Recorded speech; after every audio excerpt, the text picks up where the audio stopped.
All right, let's kick off this deep dive, shall we?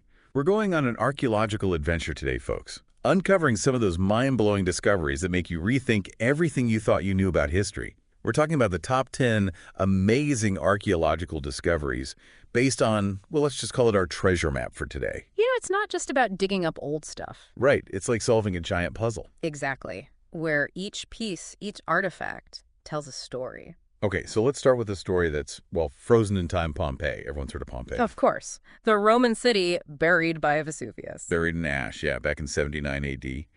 But what's really amazing is just how much was preserved. I mean, we're not just talking about buildings here. It's like they hit the pause button on life. It is. It's incredible. Everyday objects, food, you name it. Archaeologists have unearthed perfectly preserved loaves of bread. Loaves of bread. Seriously, almost 2,000 years old. You can practically see the baker's fingerprints. Wow, that's incredible. You know, and you think about it, it really connects us to the past in a tangible way. Like, they ate bread just like we do today. Exactly. And by studying that bread, we can learn so much about Roman culinary practices, even their taste preferences. They found traces of fish sauce, garum on some pottery, shows they loved umami flavors just like we do. So Pompeii's not just a tragedy, it's a window into the everyday lives of the Romans. Fascinating. All right, from Roman ovens to the grandeur of ancient Egypt King Tut's tomb, a discovery that captivated the world back in 1922. Talk about treasure. Oh, absolutely. King Tut's tomb is almost synonymous with golden treasures, right? But you know what's interesting? What's that? The tomb itself is surprisingly small. Yeah, now that you mention it, you'd expect something a lot grander for a pharaoh. Right. So what does that tell us? Maybe Tutankhamun wasn't as powerful a pharaoh as we thought? Or maybe it reflects changing burial practices during his reign? A shift away from extravagant displays, maybe. Perhaps. But the artifacts inside, over 2,000 objects buried with him. Golden chariots, weapons, even board games. Board games, I love that. It makes you wonder, what were they playing? Was it just for fun, or was there some deeper meaning? Exactly. It gives us a glimpse into daily life, rituals, belief systems. Okay, now let's talk about a discovery that's all about language, the Rosetta Stone. This single stone slab, inscribed with the same text in 3 different scripts, was the key to unlocking Egyptian hieroglyphics. It's amazing to think about it, isn't it? One stone, and it changed everything. It really did. Before the Rosetta Stone, hieroglyphics were a complete mystery. Right. But because it included ancient Greek, which scholars already understood, they could finally crack the code. Exactly, like finding the instruction manual for an entire civilization's written language. It's incredible. And think about all the knowledge that's been unlocked since then. We can read their stories, understand their beliefs, their history, all thanks to this one stone. Absolutely. And it all started with one chance discovery. Speaking of chance discoveries, let's head over to China, where a group of farmers stumbled upon something truly remarkable: the terracotta army. Oh, I've seen pictures. It's mind-blowing. Thousands of life-size terracotta warriors, each one unique, all lined up in formation. Can you imagine? We're digging a well, and bam! You're face to face with an army from the past. What a sight that must have been. Incredible, right. This was Emperor Qin Shi Huang's army, built to protect him in the afterlife. The afterlife, yeah. So not just an army, but a glimpse into their belief system. Yeah. And it's not just soldiers, is it? There are chariots, horses, even musicians and acrobats. That's right. It seems they believed in bringing all the comforts of life with them into the afterlife. The afterlife as an elaborate mirror of earthly existence. Wow, exactly. And the detail, the artistry, it's just breathtaking. It challenges us to think about how other cultures viewed death and the afterlife. Okay, now let's move from the grandeur of the afterlife to a discovery that brought history face to face with forensic science: Richard III's grave. Richard III, the king, with a rather infamous reputation. Exactly. Often depicted as a ruthless tyrant. Right. But in 2012, they found his grave under a parking lot in Leicester, England.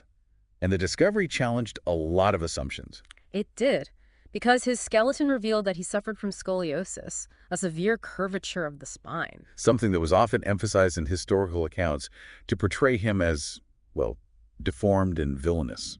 Right. But now we have to ask, did his physical condition contribute to those negative portrayals? Or was it just political propaganda? Makes you wonder, doesn't it? It really does. It's a reminder that history is rarely black and white, and that new discoveries can change our entire perspective. Okay, now let's go way, way back in time to the very origins of humanity. We're talking about Olduvai Gorge in Tanzania, a site so rich in fossils, it's been nicknamed the cradle of humanity. Millions of years of history preserved in those layers of rock. 2 million years, to be precise. That's how old some of the fossils they found there are. Fossils belonging to our earliest ancestors, Homo habilis. Think about that. Homo habilis, one of the earliest tool-making hominids. And not just bones.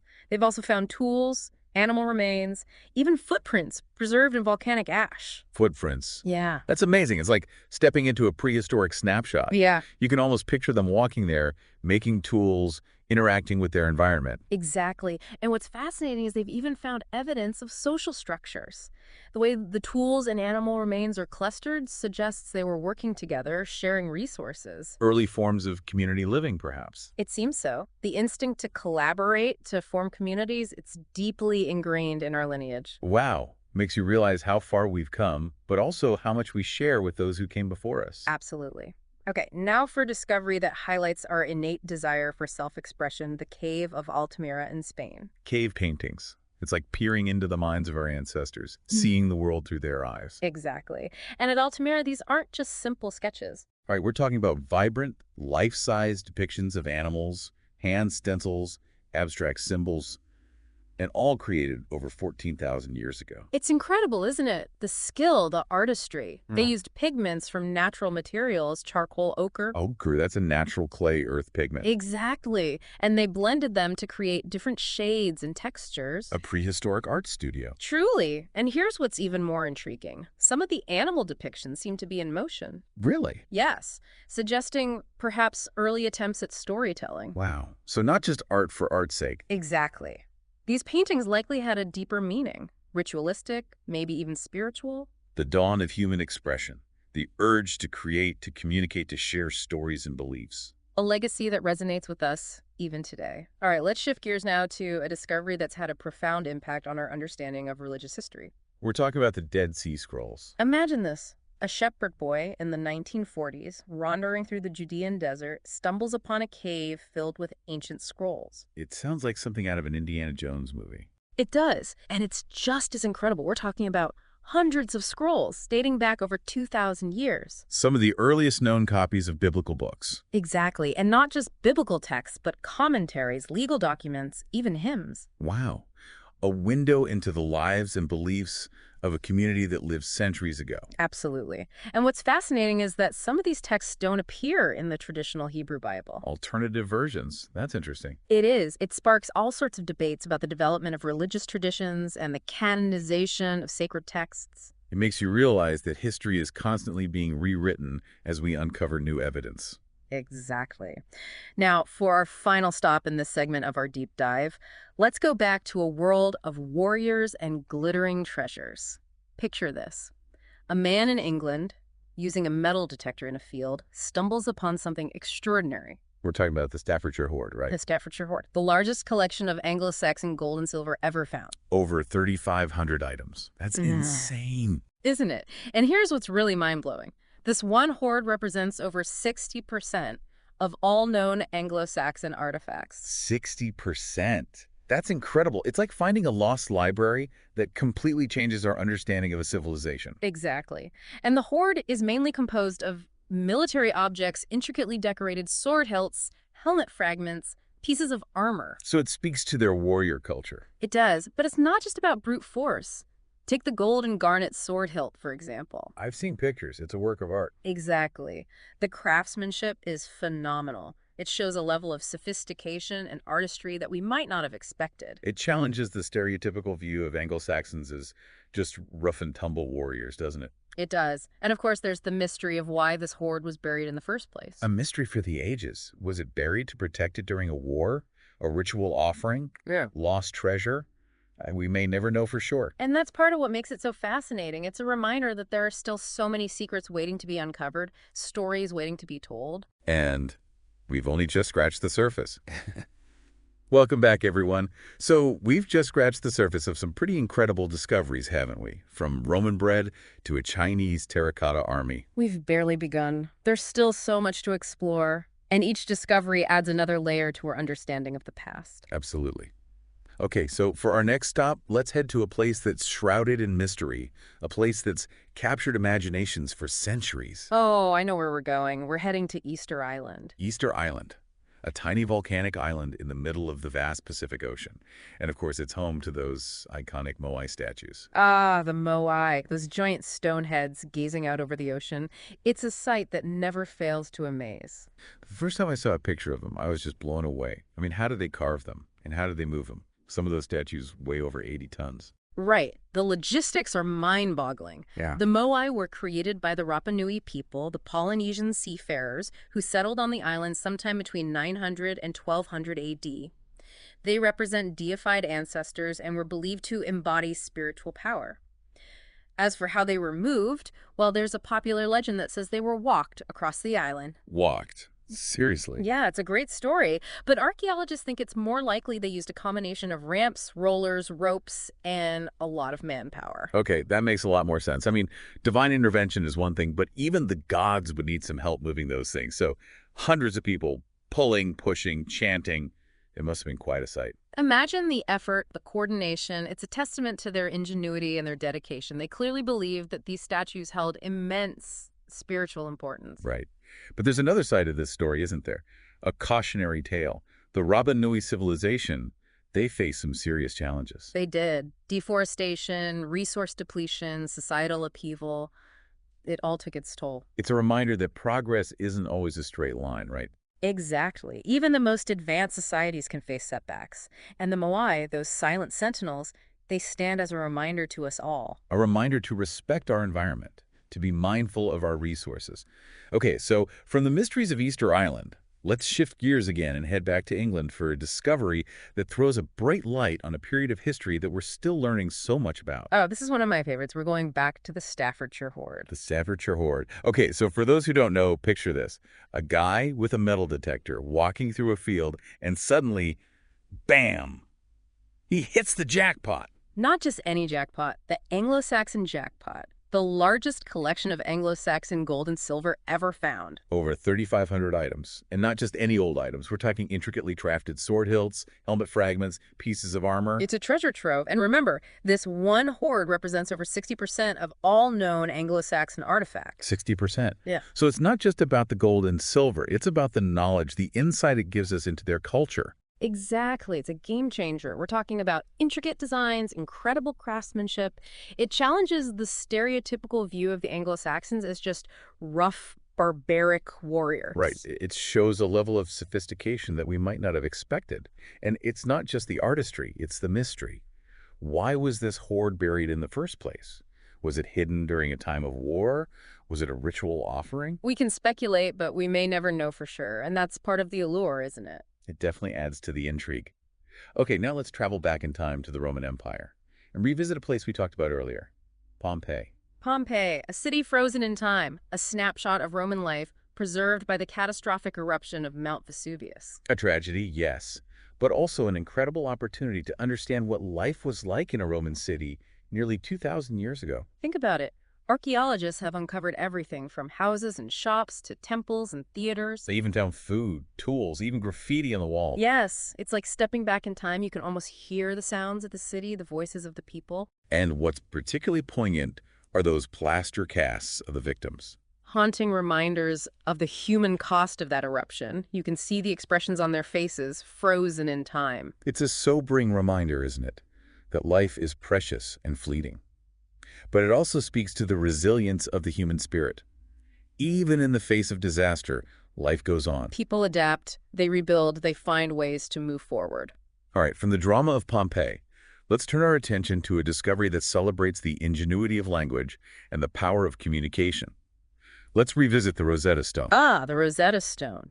A single slab of stone that unlocked the secrets of Egyptian hieroglyphs. 3 different scripts, all saying the same thing. It's like finding the key to a lost language. And it wasn't just about understanding the words, it was about understanding the people who wrote them, their thoughts, their beliefs, their history. It's amazing to think that one discovery could have such a profound impact on our understanding of an entire civilization. Okay, so from the Rosetta Stone, let's journey to China, where we'll witness the sheer scale and grandeur of the Terracotta Army. The Terracotta Army. Thousands of life-sized warriors, each one unique, all standing guard over Emperor Qin Shi Huang in the afterlife. It's one of those discoveries that just blows your mind.